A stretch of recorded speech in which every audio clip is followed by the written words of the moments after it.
And how much money did you have when you started, like on your own money? Oh, let's see. The first one we bought, we actually planned to live in it first for a year or two. So we saved up for that one. We probably had about, oh gosh, I'm totally taking a guess, but I think it was That's like it. 80,000 or 90,000. So we had a significant portion saved up. Got a really great deal on the condo that we bought. We still own it to this day.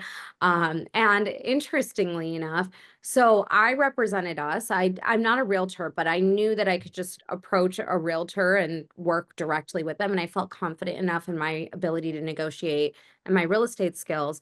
So I just was approaching realtors and being like, hey, I want to view this. I don't have representation. You cannot represent me, but I'd like to work with you on it. So Mhm, we go and look at this unit, and the broker on the other side is a guy by the name of Jason Trotman. mhm, And he's working for the seller, not for us. And so mhm, he's like, negotiating with me. And like, I was just so impressed with mhm, how he handled the entire transaction. I was so impressed with just how he worked and how diligent he was and just his professionalism. And he was just, you could just tell he's like a good business person, like somebody you want to do business with.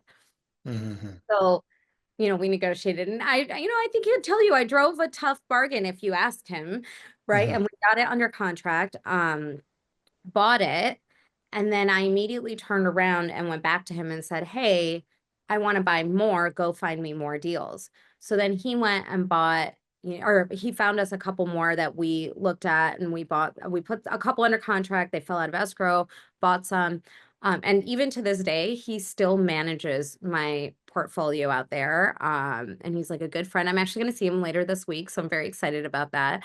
mhm. Um, but it's just like you never know where you're gonna meet these like really great relationships. And yeah, but that was how we started. That was how I started paying for it out of pocket. And then I went to the bank. I went to the local bank after that. And Mhm, I said, "Hey, I've already done this. This is my background. This is my resume. Give me a line of credit with more discretion." So they gave me mhm, what's called a GLOC, a guidance line of credit.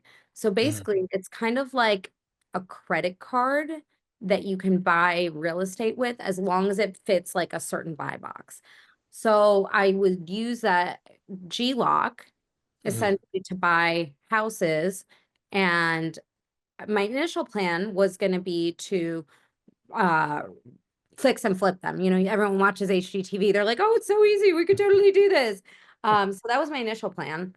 But then when I got into them, I was like, wait, but I really like these and I want to just keep them as rentals and I want to own the real estate. Because the problem with fixing and flipping is you have short-term capital gains. So it's not mhm. tax efficient. And Yep. I'm already married to a high income earner and I left a W-2 job as well. So Mhm, I wanted the tax efficiency of investing. So then I started looking at the Burr method. So buy, rehab, refinance, and rent it.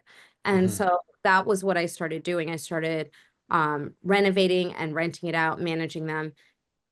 Hated managing them because it was so many assets to manage all in different locations for what? Like for a few $100s a month in cash flow, it was so much work. I was better off mhm, going back into corporate America, quite frankly. mhm. Um, and that's when I needed to get to that scale, and that's when I found multifamily. Good stuff.